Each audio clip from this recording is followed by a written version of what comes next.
God has created the world and redeemed us in such fashion that this world's trials, mingled with His sovereign love, will refine away all that is out of character with Him. This crucible of refining will purify us to know that He will never leave us or forsake us. He will keep us in our darkest hours. Thanks for joining us on Life Journeys, a podcast about thriving through the worst pain that life brings.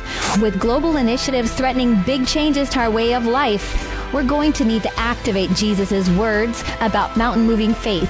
Words That Work is the ongoing series on life journeys that is rooted in releasing revelational words of faith that will work every time and with everyone. It's about moving the mountains that keep us from the presence and goodness of God. It's about defining our life purpose and identity through encountering Him until we have the power to move the obstacles that are destroying our liberty and hope.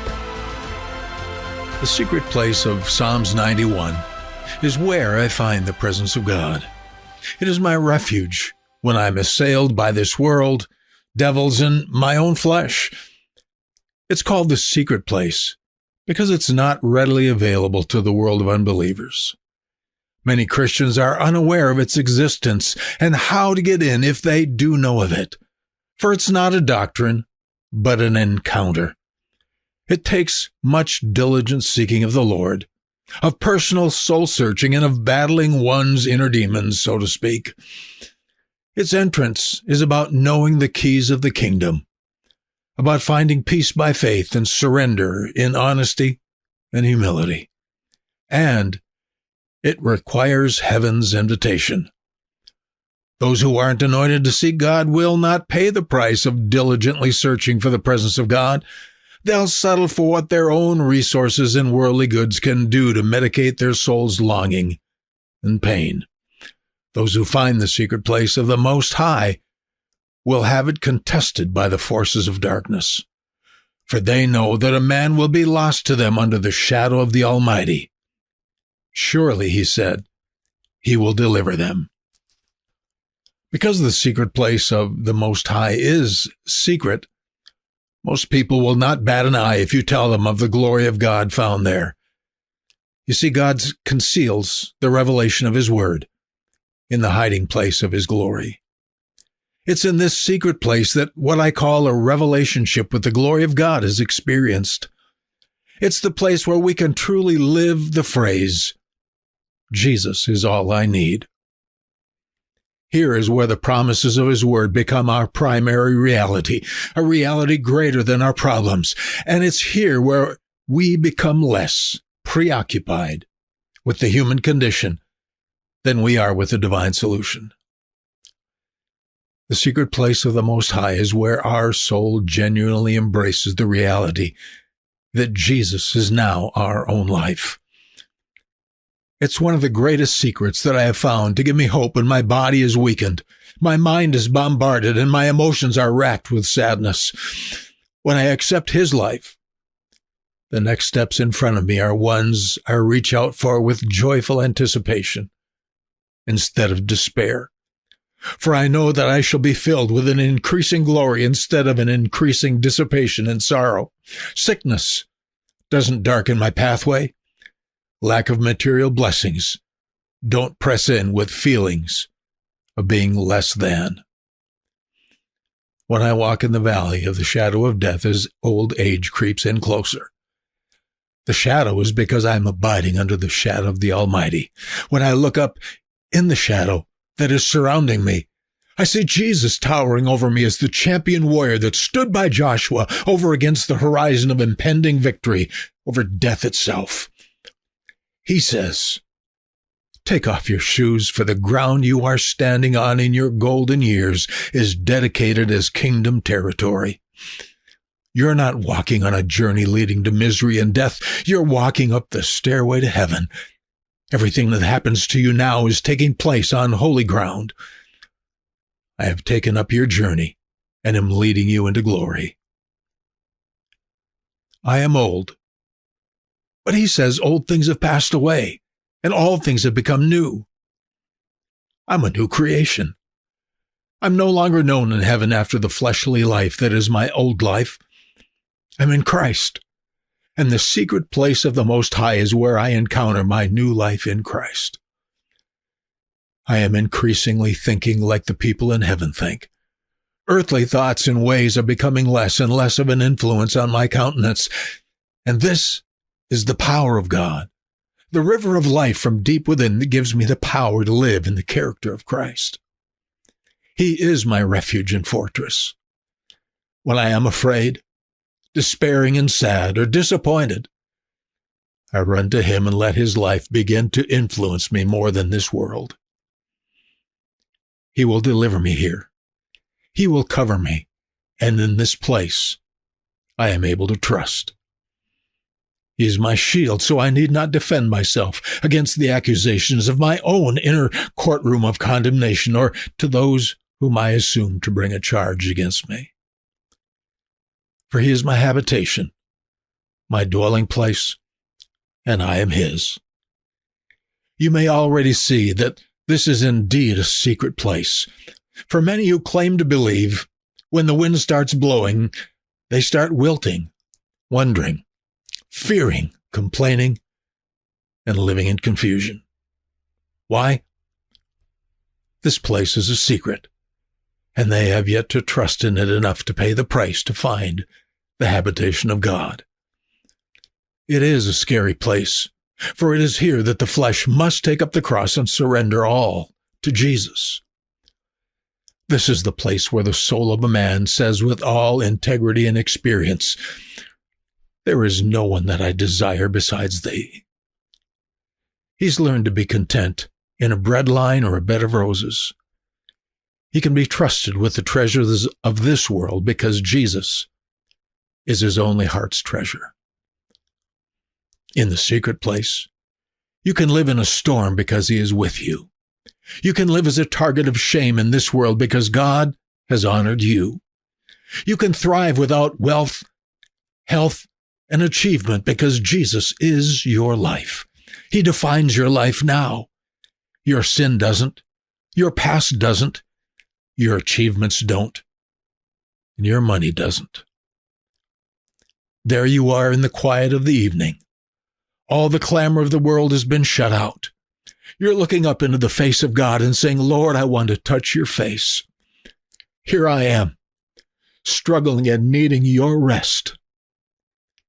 You let the promise that God is with you steep in your spirit. It was in 2019, as I found afresh the secret place of the Most High, that he spoke the following words to me, with which I end this podcast. When your world comes crashing down, and when the trials of life and the depths of human suffering soar far above your ability to understand, believe that I love you. I have created the world and redeemed it in such fashion that the combination of this world's trials and my sovereign love will refine out of you all of that which is out of character with my kingdom. Though devils will ruin nations, and the depths and the heights of this world's darkness will slay countless millions of lives, none of it means that my love has been removed from you, or that I cannot deliver you. Do not think that I cannot sustain you in this world's darkest hours. When my precious servant Stephen was being martyred by the stones of the Pharisees, he looked up and saw my glory, and was able to endure. I have so ordered your salvation in such a way that the world will see your sufferings as it saw my Son's crucifixion. And they will see my love to be greater in the human soul than anything it may endure. And it is this crucible of refining that will purify your soul unto faith, that I will never leave you or forsake you. See yourself in the evening twilight, in your Garden of Gethsemane, as you agonize over the past opposition of your world against your peace and purity. You've grieved and struggled to forgive and to rest. Then you see your soul's challenge to vow to live for Jesus and to love men as you consider the next day's battle. Again and again, and again you will face hardship, opposition, accusation, and discouragement. Here you are now, putting the past memories together with your immediate future, and it holds no hope of change. What will you do? You don't know if you can go on, but you are here with me. I've been here. I've faced what you now face, and I've won. But it means taking up the cup. Lord, sustain me, you cry. See me coming to you, bending low, lifting your face so that your gaze meets mine. In this quiet place of twilight, in the dim, barely discernible light of heaven, His presence begins to fill you. Though you have a pathway marked with hardship in front of you, the Spirit is breathing upon your face. The power that raised Him from the dead is filling your soul. As He puts a hand on your chest, He's somehow taking away the pain of the past. He's transmitting His virtue into you in its place. The pain is just memories. From heaven's view, those painful memories are just the ashes of a sacrifice that you gave a long time ago. It's time for your priest to take those ashes and bring them outside of the camp. They don't belong in your temple any longer. The heavenly memory of your sacrificial acts have been turned into a sweet fragrance of incense in heaven. You hung on for love's sake. The devil meant it for evil, but God has turned it into a sweet aroma of love. Each painful act of the past has been turned into a trophy of honor that awaits you in your mansion. The ashes of your pain are being removed just as they were in ancient Israel. In eternity, you will take those trophies one by one and carry them into the place of God's presence in heaven and lay them at His feet. Each time you loved and were hated for it, each time you were misunderstood and accused, and each time you agonized over your sin because of its shame and devastation, God has taken your soul's tears and stored them in vials of great worth that declare His great love. They are the emblems of your life. Now, as you pray in your Gethsemane, Jesus is filling those places of your soul with fresh bread. Heaven is storing up for you a treasure of honor as it awaits your arrival. They are eternal rewards that you will gladly accept and bring before the feet of Jesus. There is no need to nurse your hurt any longer. Jesus is building new pathways of peace. You can unlock the presence of God in your life. There are revelation principles that remove the mountains, keeping us from joy, hope, peace, and purpose when our world gets turned upside down. Look for these words that work with Pastor Hardika as he shares what has helped him when life got hard. And don't forget to check out his book, The Fortress and the Firebrand, available on Amazon and Barnes & Noble.